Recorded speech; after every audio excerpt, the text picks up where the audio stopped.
ये pineapple festival जो है मेनली इसलिए है कि हमारा यहाँ पे बहुत अच्छा पाइनएप्पल उगता है।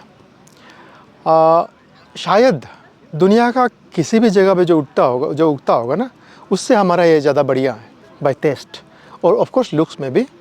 तो लेकिन इसको जो है अपना बस्ती, अपना एरिया के सिवा बाहर वालों को पता नहीं है। तो इसलिए हम लोग इसको और प्रमोट करने के लिए, इसको नेशनल लेवल, इंटरनेशनल लेवल तक प्रमोट करने के लिए हम लोग ये फेस्टिवल को ऑर्गेनाइज़ किया है। जैसे कि आप मीडिया वाले आए हो इसको कवर करने के लिए, तो आपका माध्यम से भी हम लोग को जाना जाएगा। और दूसरा बात, हमारा फार्मर्स जो है हमारा बस्ती वाला, क्या है कि पहला चीज़ इनको साइंटिफिक कल्टीवेशन का ऊपर पता नहीं है, बस ट्रेडिशनल करता है।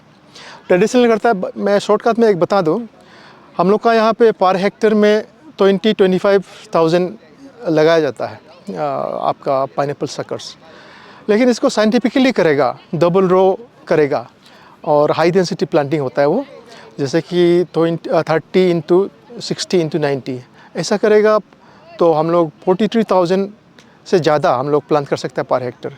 तो आप सीधा कैलकुलेट करके देखिए, 20,000 प्लांट और 43,000 प्लांट, तो उसमें तो ऑफकोर्स 80% तो एक साथ 100% तो फ्रूटिंग नहीं होगा, 80% फ्रूटिंग होगा। तो डायरेक्टली आप हिसाब लगा के देखिए, मान लो कि रफ भी ले लीजिए 40,000 पाइनएप्पल, तो और प्लस 20,000 या 18,000 पाइनएप्पल, तो इसमें तो कमाई में बहुत फ़र्क पड़ जाता है ना। तो इसलिए पहला चीज़ हम लोग टेक्निकल सेशन ये कर रहा हूँ कि साइंटिफिकली इसको मोर बेनिफिट कैसा बनाया जा सकता है। दूसरा, इसमें फार्मर्स के लिए नहीं बल्कि आप लोग जैसे के लिए, कंज्यूमर्स के लिए भी हम लोग ये बताने के लिए कोशिश कर रहे हैं कि पाइनएप्पल में क्या क्या है, जैसे विटामिन, मिनरल्स वगैरह होता है। और इसमें एक एंजाइम रहता है ब्रोमेलिन, सो डाइजेशन में बहुत मदद करता है। तो ऑफकोर्स विटामिन सी तो है ही है, थोड़ा सा खट्टा होना मतलब तो विटामिन सी रहता है, तो शुगर रहता है, तो मिनरल्स काफ़ी है, तो डाइजेशन में बहुत हेल्प करता है। आप लोग ने भी आप 1-2 दिन खा के देखा होगा, तो आपको पता होगा कि नेक्स्ट डे आपको पता चलेगा आपके डाइजेशन का क्या हाल है, कैसे अच्छा रहता है। और दूसरी बात, ये कल्टीवेशन तो कर लेता है, फिर मार्केटिंग हम लोग ने बुलाया था NERAMAC, north eastern regional agriculture marketing corporation, Guwahati से था। तो इन लोग ये बताया कि मार्केटिंग कैसा करना है, कैसा किया जाता है, तो इन लोग की तरफ से क्या मदद दिया जा सकता है, जैसे आप लोग कवर किया होने से दिखाई देगा। और दूसरी बात, ये इंडिया का मार्केटिंग था, तो इन लोग इसमें इंफ्रास्ट्रक्चर में भी मदद करेगा, मतलब मार्केटिंग ये में लाइन में, और कैसा करके ट्रांसपोर्टेशन प्लस इंफ्रास्ट्रक्चर में इन लोग मदद करेगा, मतलब लॉजिस्टिक इन जनरल बोलिए।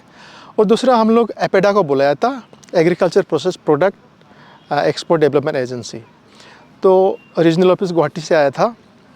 तो इन लोग ने भी ये बताया कि इन लोग के पास क्या फैसिलिटीज़ है, क्या इन लोग फंडिंग करता है, कैसा स्कीम्स है इन लोग के पास एक्सपोर्ट करने के लिए।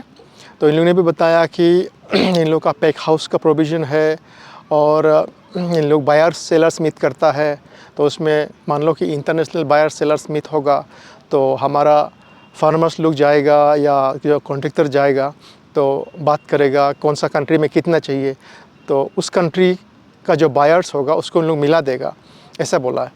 तो ये हो गया हमारा मार्केटिंग वाला पार्ट। और कल्टीवेशन के लिए जैसे आज आप देखा होगा, नाबार्ड का आया था, national agriculture bank for rural development, Itanagar regional office से। तो इन लोग का पास भी बहुत स्कीम्स है हम लोग को कल्टीवेशन में मदद करने के लिए, जो फार्मर्स को देने के लिए इन लोग के पास बहुत सारे स्कीम्स है जो कि हम लोग वाकिफ़ नहीं है। तो बस्ती वाला लोग वाकिफ़ नहीं है, तो कैसा करके फाइनेंस मिल सकता है इसको पता नहीं है। तो फाइनेंस के बारे में बताया, उन लोग कहाँ कहाँ कल्टीवेशन में देता है, इंफ्रास्ट्रक्चर में देता है, मार्केटिंग में देता है। ये हो गया, ये कल्टीवेशन तक का हो गया। तो उसके बाद हम लोग ने बुलाया इसको NEDFi, north eastern development finance limited, so finance not limited, finance and corporation. तो उसमें इन लोगों का काम यह है कि नॉर्थ ईस्ट को डेवलप करना है, लेकिन कल्टीवेशन में नहीं, इन लोगों को करना है ये प्रोसेसिंग में।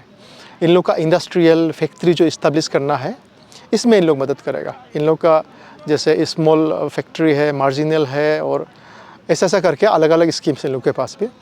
तो उनको हम फार्मर्स को या जो प्रोबेबल एंटरप्रेन्योर को, जो एंटरप्रेन्योर बन सकता है, उसको सुनाना था।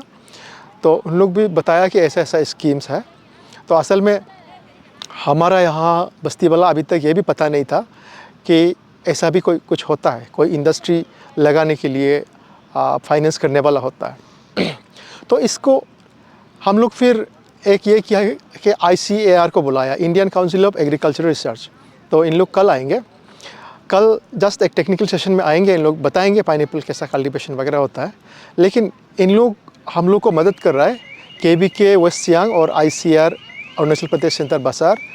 इन लोग हम लोग को जैम, जेली, स्क्वाश वगैरह ये सब मतलब प्रोसेस प्रोडक्ट पाइनएप्पल से कैसा बना सकता है, वो सब बना के सिखा रहा है।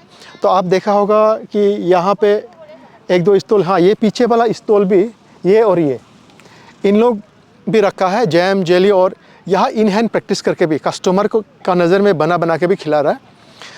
तो वो ICAR वाला किया है और करेगा भी। तो अभी कल्टीवेशन, साइंटिफिक कल्टीवेशन वगैरह ICAR लोग बताएगा और देगा, मतलब और ट्रेनिंग टाइप का होगा कल टेक्निकल सेशन। तो ऐसा करके अभी हम लोग